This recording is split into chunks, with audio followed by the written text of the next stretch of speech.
I still personally trip out meeting bands that I really like, and it's something that it's hard for me to contain. Or I can't contain it, but I can't really segue into believing you're a normal person for a long time. And Cannibal Corpse is a great example of this. I mean, they were my heroes, one of my first death metal bands, one of the most influential upon me lyrically. And we toured with them. I think this will be our ninth or 10th tour coming up together. It took me about till 6 or 7 until I was like, all right, Cannibal Corpse, they're just people, man. But I love the old guard. I love old school death metal. I consider the older generation to be heroes to me, basically.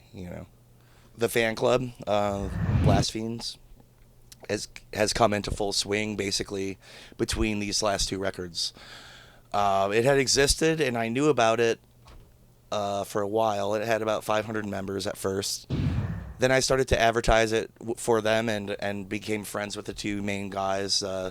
Basically, these guys, Jarrell and Kyle, and Ariel is another one.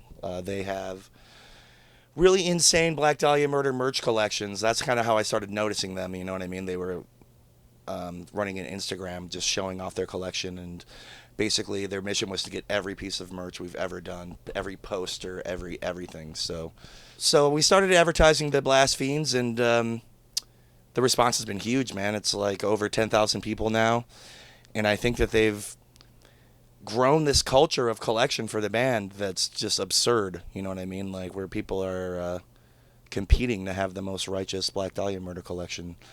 And for me, it's an honor because I really tried to make the merch appealing and make it cool. And, I'm always the guy in charge of the visual aspects of the band, and I really enjoyed, doing that kind of thing. So, it's super flattering. But I also think they had this personal mission to make this record huge. A lot of them bought a lot of copies of it, and they did an insane amount of footwork, just street teaming it and making people aware of it, and basically went above and beyond anything you would ask of a fan, you know what I mean? So it's been really exciting to see this thing, come into full swing like that, and I feel tremendously in debt to these guys.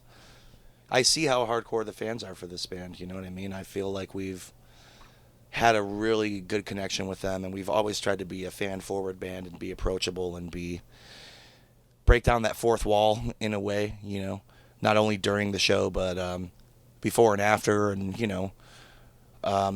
we're just fans first too, I guess, metal fans.